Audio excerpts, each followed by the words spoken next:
You hear that number all the time, right? Inflation is up by X%. But does that official number ever feel, well, completely disconnected from what you're actually paying for things? In this explainer, we're going to dig into exactly why that is. So, have you ever had that moment? You're looking at your grocery bill or the number at the gas pump or maybe your rent payment, and then you hear the official inflation rate on the news and you just think, no way, that can't be right. Well, you're not alone, and you're not going crazy. There is a very real reason for that feeling. Okay, so let's get right into it. Here's the big secret, if you can even call it that.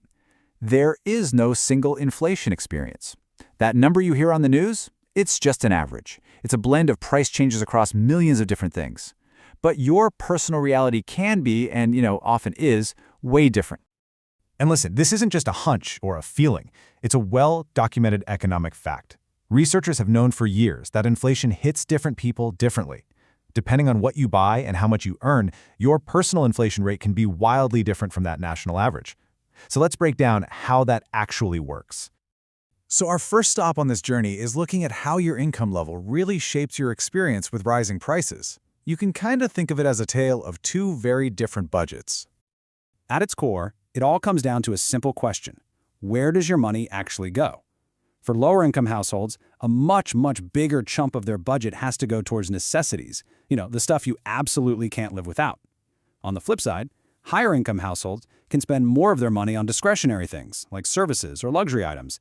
And believe it or not, that one difference is the key to this whole thing. Let's just visualize that for a second. What's so important here is that for a lower-income family, their spending basket is just packed with these essentials. So when the prices of food, gas, and rent suddenly spike, and we all know they can be super volatile, it hits this budget incredibly hard. There's just not a lot of wiggle room. And here's the contrast. For a higher-income household, those same essential costs are just a much smaller piece of the pie. Yeah, they're still paying more, but the overall punch to their budget is cushioned because a bigger slice is going to other things, like services, where prices might be rising a lot more slowly. But this is where the story gets another really fascinating twist. It's not just about the cost of bread and milk. When we look at the other end of the spending spectrum, things get even more interesting. So let's jump into our next section, which we're calling the luxury price puzzle.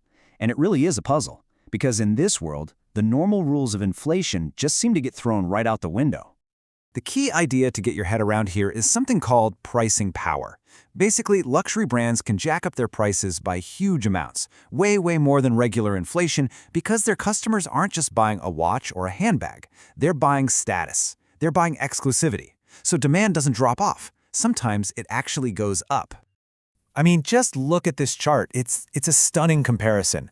Over the long haul, the price of these iconic luxury items has grown at a rate that just completely dwarfs general inflation. That's the official CPI number you hear about. And this isn't random. It's a deliberate strategy these brands use to keep that elite vibe. This whole dynamic isn't just for things you can carry around.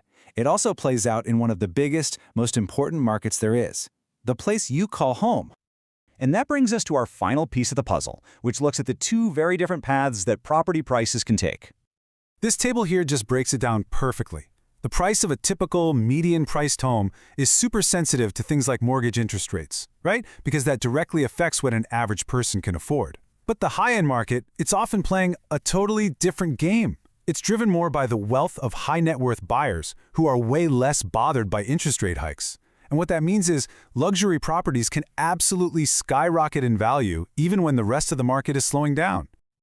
Okay, so after looking at all these different pieces, from groceries to luxury watches to real estate, what does this all mean for you? Let's try to put it all together.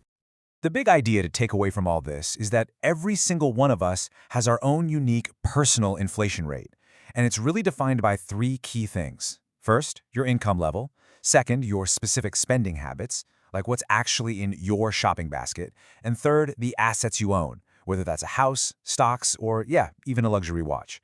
So let's just quickly recap the most important takeaways here. First, always remember that the single CPI number is just an average. It's not your reality. Second, because of what they have to buy, lower-income households can face a much higher, much tougher rate of inflation. Third, high-end goods and assets often live in their own little inflationary universe. And finally, all of this adds up to one simple fact. Everyone has a unique personal inflation rate. And that leaves us with one final big question to think about. If we know that inflation is this deeply personal experience and not some single universal number, how should that change the way we listen to and think about economic news? It's a whole new lens to see the world and your own wallet through. Thanks for joining me.